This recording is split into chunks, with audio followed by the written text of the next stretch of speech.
तुमची सर्वात सेफ मानली जाणारी एफडी तुम्हाला इन्कम टॅक्सची नोटीस मिळवून देऊ शकते। एका साध्या चुकीमुळे तुमच्या सेफ एफडीवर बसू शकतो चक्क 84% टॅक्स आणि दंड सुद्धा। तुमची 10 लाखांची एफडी आता थेट सरकारच्या राडारवर। ही माहिती लपवणं पडेल महागात। 2026 चे नवे नियम तुम्हाला माहितीच पाहिजेत।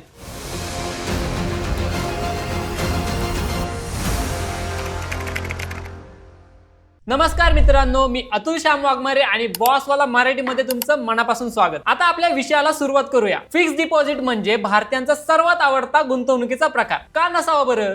कारण यात सुरक्षितता आणि हमखास परतावा मिळतो। पण 2026 मध्ये नियम आता पूर्वीसारखे राहिलेले नाहीत। आजच्या या विशेष सत्रात आपण एफडीशी संबंधित अशा काही नियमांचा उलगडा करणार आहोत जे वाचून तुमचे डोळे उघडतील। आज आपण काय पाहणार आहोत तर एका वर्षात तुम्ही किती रुपयांची एफडी करू शकता, बँक तुमची माहिती इन्कम टॅक्स विभागाला कधी देते, 84% टॅक्सचा ट्रॅप नेमका आहे तरी काय, टीडीएस वाचवण्याच्या प्रभावी पद्धती आणि एफडी लॅडरिंग म्हणजे काय। त्यासाठी हा व्हिडिओ शेवटपर्यंत नक्की पहा, कारण अर्धवट ज्ञान हे धोक्याचं असतं। विषयाला सुरुवात करण्यापूर्वी तुम्ही मला कमेंट करून नक्की सांगा की तुम्ही यावर्षी किती रुपयांची एफडी करण्याचं प्लॅनिंग केलंय, 5 लाख की 10 लाख। आता आपण बघूयात मर्यादा आणि एसएफटी। सगळ्यात पहिला आणि महत्त्वाचा प्रश्न म्हणजे तुम्ही एका वर्षात किती रुपयांची एफडी करू शकता आणि तुम्हाला इन्कम टॅक्स विभागाकडून कोणतीही नोटीस येऊ नये असं जर वाटत असेल तर एफडी बाबतचे नियम काय आहेत ते सोप्या भाषेत समजून घेऊयात। एक आहे मर्यादा।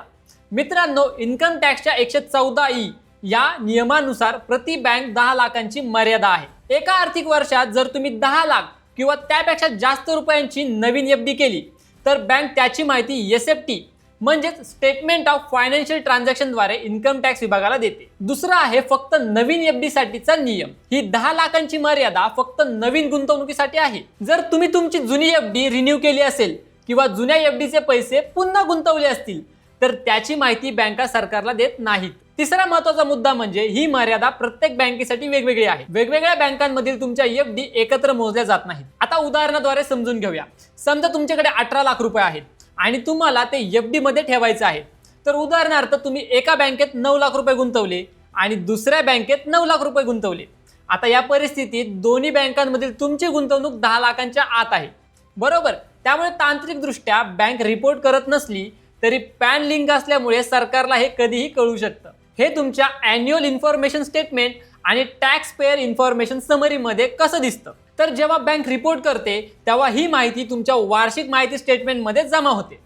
जेव्हा तुम्ही ITR भरता तेव्हा इन्कम टॅक्स विभाग विचारतो, भाऊ हा पैसा आला कुठून? जर तुमच्याकडे त्याचं उत्तर नसेल तर इथंच सुरू होतो खरा खेळ आणि हा खूपच कडक नियम आहे बरं का। आता वळूयात आपल्या व्हिडिओच्या सर्वात महत्त्वाच्या आणि धक्कादायक भागाकडे। अनेकांना वाटतं की पैसा माझा आहे, मी कधी बँकेत टाकेन, सरकारला काय घेणं देणं। पण मित्रांनो, इथेच आपण फसतो। इन्कम टॅक्स कायद्यात एक अत्यंत कडक कलम आहे, सेक्शन 115 BBE।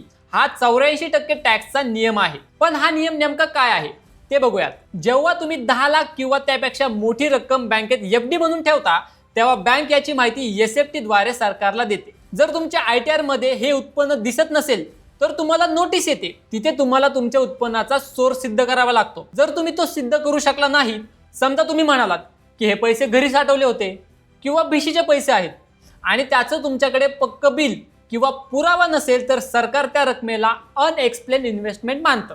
आता 84%चं गणित नीट समजून घ्या। साध्या उत्पन्नावर आपण 10%, 20% किंवा 30% टॅक्स भरतो, पण अनएक्सप्लेन म्हणजेच अघोषित संपत्तीवर सरकार दयामाया दाखवत नाही। एक आहे मूळ टॅक्स 60%, हो 60%। दोन आहे सरचार्ज। या 60% टॅक्सवर 25% सरचार्ज लागतो, म्हणजेच एकूण रकमेच्या 15%। तिसरा आहे सेस, यावर 4% सेस लागतो। एकूण आकडा हा 78% ते 84% जातो। पण थांबा, खेळ इथेच संपत नाही। जर तुम्ही स्वतःहून हा पैसा दाखवला नसेल आणि इन्कम टॅक्सच्या सर्वेक्षणात किंवा छाप्यात हा पैसा जर सापडला तर त्यावर 10% पेनल्टी लागते। अशा प्रकारे हा आकडा 84 ते 90% पर्यंत जाऊ शकतो। आता उदाहरण घेऊया। समजा तुम्ही 10 लाखांची एफडी केली आणि त्याचा हिशोब देऊ शकला नाहीत तर सरकार तुमचे 8.4 लाख रुपये टॅक्स आणि दंड म्हणून कापून घेईल। तुमच्या हातात उरतील फक्त 1.6 लाख रुपये। म्हणजे 10 लाखांचे थेट 1.5 लाख. 2026 मध्ये AI आणि डेटा इंटिग्रेशन इतकं प्रगत झालं आहे, तुमचं कार्ड कुठेही स्वाईप झालं की त्याची नोंद थेट दिल्लीत बसलेल्या सिस्टीम मध्ये होते. त्यामुळे कॅश मध्ये FD करू आणि कोणाला कळणार नाही ही चूक आता मागात पडू शकते. म्हणूनच FD करण्यापूर्वी तुमचं उत्पन्न वाईट आहे ना याची खात्री करा. आता बघूयात कोणाचे किती पैसे कापले जाणार. बँक तुमच्या व्याजातून पैसे कापते, त्यालाच आपण TDS म्हणतो. 2000 साठी हे नियम स्पष्ट आहेत. एक आहे ज्येष्ठ नागरिक. जर एका वर्षाचं व्याज 50,000 रुपयांपेक्षा जास्त असेल तर 10% TDS कापला जाईल. इथे एक महत्त्वाचा मुद्दा असा आहे की तुमची एकूण उत्पन्नाची मर्यादा 1 लाख रुपयांपर्यंत वाढली असली तरी TDS साठी 50,000 ही बेसलाईन आहे. दुसरं आहे इतर व्यक्ती. तुमच्यासाठी ही मर्यादा 40,000 ते 50,000 रुपये आहे. लक्षात ठेवा, जर तुम्ही बँकेला पॅन कार्ड दिला नसेल तर बँक 10% नाही थेट 20% TDS कापून घेईल.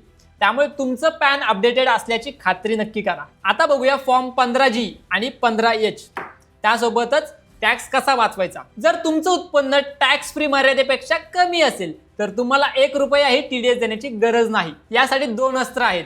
एक फॉर्म 15G, हा फॉर्म 60 वर्षांखालील व्यक्तींसाठी, आणि 2 फॉर्म 15H, हा ज्येष्ठ नागरिकांसाठी. महत्त्वाची माहिती समजून घ्या. हे फॉर्म प्रत्येक आर्थिक वर्षाच्या सुरुवातीला म्हणजेच एप्रिल महिन्यातच बँकेत जमा करा. जर उशीर केला आणि बँकेने टॅक्स कापला तर तो परत मिळवण्यासाठी तुम्हाला ITR फाईल करावा लागेल. रिफंड मिळायला वेळ लागतो. त्यापेक्षा आधीच काळजी घेतलेली बरी. आता वेळ आहे माझ्या पर्सनल फेवरेट टिप्सची.